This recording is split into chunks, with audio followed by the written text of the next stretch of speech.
फिर उसने अपने 12 चेलों को पास बुलाकर उन्हें अशुद्ध आत्माओं पर अधिकार दिया कि उन्हें निकालें और सब प्रकार की बीमारियों और सब प्रकार की दुर्बलताओं को दूर करें। और 12 प्रेरितों के नाम ये हैं। पहला शमौन, जो पतरस कहलाता है, और उसका भाई अंद्रियास, जब्दी का पुत्र याकूब, और उसका भाई यूहन्ना।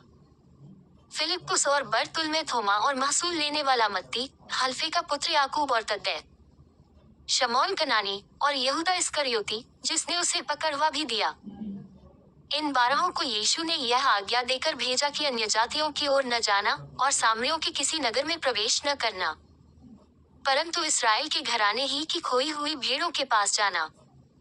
और चलते चलते प्रचार कर कहो कि स्वर्ग का राज्य निकट आ गया है। बीमारों को चंगा करो, मरे हुओं को जिलाओ, कोढ़ियों को शुद्ध करो, दुष्ट आत्माओं को निकालो। तुमने सेंतमेंत पाया है, सेंतमेंत दो। अपने पटुकों में न तो सोना और न रूपा और न तांबा रखना। मार्ग के लिए न झोली रखो, न 2 कुर्ते, न जूते और न लाठी लो, क्योंकि मजदूर को उसका भोजन मिलना चाहिए। जिस किसी नगर या गांव में जाओ तो पता लगाओ कि वहां कौन योग्य है, और जब तक वहां से न निकलो उसी के यहाँ रहो। और घर में प्रवेश करते हुए उसको आशीष देना। यदि उस घर के लोग योग्य होंगे तो तुम्हारा कल्याण उन पर पहुंचेगा, परंतु यदि वे योग्य न हो तो तुम्हारा कल्याण तुम्हारे पास लौट आएगा। और जो कोई तुम्हें ग्रहण न करे और तुम्हारी बातें न सुने, उस घर या उस नगर से निकलते हुए अपने पांवों की धूल झाड़ डालो। मैं तुमसे सच कहता हूँ कि न्याय के दिन उस नगर की दशा से सदोम और अमोरा के देश की दशा अधिक सहने योग्य होगी। देखो, मैं तुम्हें भेड़ों की नाई भेड़ियों के बीच में भेजता हूँ। सो सांपों की नाई बुद्धिमान और कबूतरों की नाई भोले बनो। परंतु लोगों से सावधान रहो, क्योंकि वे तुम्हें महासभाओं में सौंपेंगे और अपनी पंचायत में तुम्हें कोड़े मारेंगे। तुम मेरे लिए हाकिमों और राजाओं के सामने उन पर और अन्य जातियों पर गवाह होने के लिए पहुंचाए जाओगे। जब वे तुम्हें पकड़वाएंगे तो यह चिंता न करना कि हम किस रीति से या क्या कहेंगे, क्योंकि जो कुछ तुमको कहना होगा वो उसी घड़ी तुम्हें बता दिया जाएगा।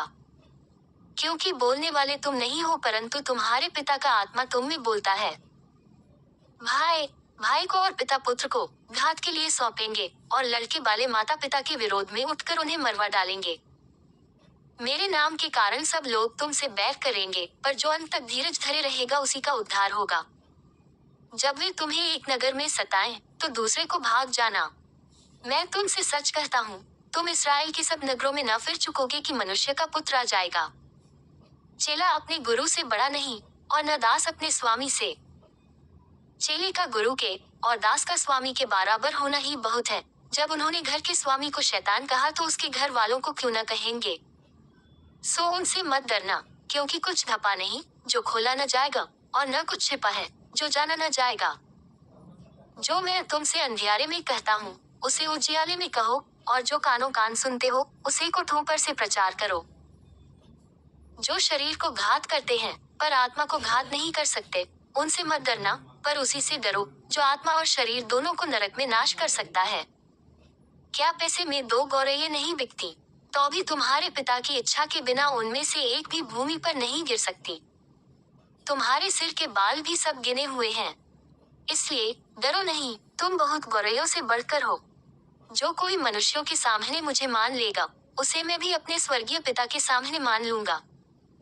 पर जो कोई मनुष्यों के सामने मेरा इनकार करेगा उससे मैं भी अपने स्वर्गीय पिता के सामने इनकार करूंगा। यह न समझो कि मैं पृथ्वी पर मिलाप कराने को आया हूँ। मैं मिलाप कराने को नहीं, पर तलवार चलवाने आया हूँ। मैं तो आया हूँ कि मनुष्य को उसके पिता से, और बेटी को उसकी माँ से, और बहू को उसकी सास से अलग कर दूं। मनुष्य के बैरी उसके घर ही के लोग होंगे। जो माता या पिता को मुझसे अधिक प्रिय जानता है वह मेरे योग्य नहीं, और जो बेटा या बेटी को मुझसे अधिक प्रिय जानता है वह मेरे योग्य नहीं। और जो अपना क्रूस लेकर मेरे पीछे न चले वह मेरे योग्य नहीं। जो अपने प्राण बचाता है वह उसे खोएगा, और जो मेरे कारण अपना प्राण खोता है वह उसे पाएगा। जो तुम्हें ग्रहण करता है वह मुझे ग्रहण करता है, और जो मुझे ग्रहण करता है वह मेरे भेजने वाले को ग्रहण करता है। जो भविष्यद्वक्ता को भविष्यद्वक्ता जानकर ग्रहण करे वह भविष्यद्वक्ता का बदला पाएगा, और जो धर्मी जानकर धर्मी को ग्रहण करे वह धर्मी का बदला पाएगा। जो कोई इन छोटों में से एक को चेला जानकर केवल एक कटोरा ठंडा पानी पिलाए मैं तुमसे सच कहता हूँ, वह किसी रीति से अपना प्रतिफल न खोएगा।